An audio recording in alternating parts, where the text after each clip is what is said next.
그대가 어찌하여 이런 예언을 하였소? 선지자 예레미야를 향해서 당시의 사람들이 물었던 이 질문은 오늘 저와 여러분들에게, 예수 믿고 살아가는 우리들에게 그대는 어찌하여 그런 믿음으로 살고 있소? 묻는 것만 같습니다. 과연 우리가 부자가 되고 명성을 얻고 남부럽지 않게 사는 길, 세상이 추구하는 그런 길이 아니라 마땅하고 옳은 걸음을 위해서 망하는 것과 다름없어 보이고 시대정신을 역행하는 것만 같은 이해되지 않는 선택들을 하는 사람들이 맞을까요? 과연 저와 여러분들을 바라보면서 세상이 그대는 어찌하여 주님을 믿소? 묻는 물음 오늘 우리가 듣고 있습니까? 예레미야만 홀로 세상을 거스르라고 요구하시는 것처럼 들리는 이런 하나님의 말씀, 사람들과 다르게 살으라고 요구하시는 것 같은 그런 말씀, 어쩌면 우리도 숱하게 마주하고 있는 것 같습니다.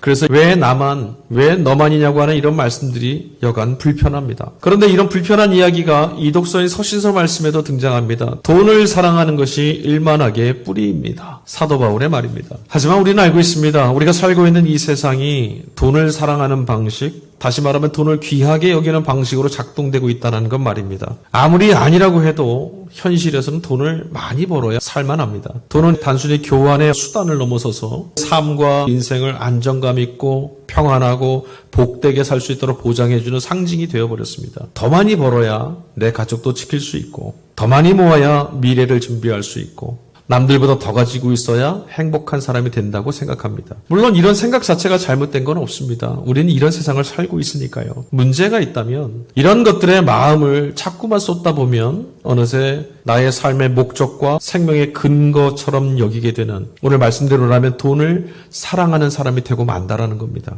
자, 여러분, 우리는 오늘 어떨까요? 여러분은 돈을 사랑하십니까? 지금의 나 자신이 돈을 사랑하는 사람인지 아닌지를 가늠해 볼 수 있는 잣대가 있습니다. 주님은 우리에게 일용할 양식을 하나님께 구하셨습니다. 일용할 양식, 다시 말하면 오늘 한 끼, 오늘 하루의 날입니다. 여러분들은 여기에 만족하실 수 있습니까?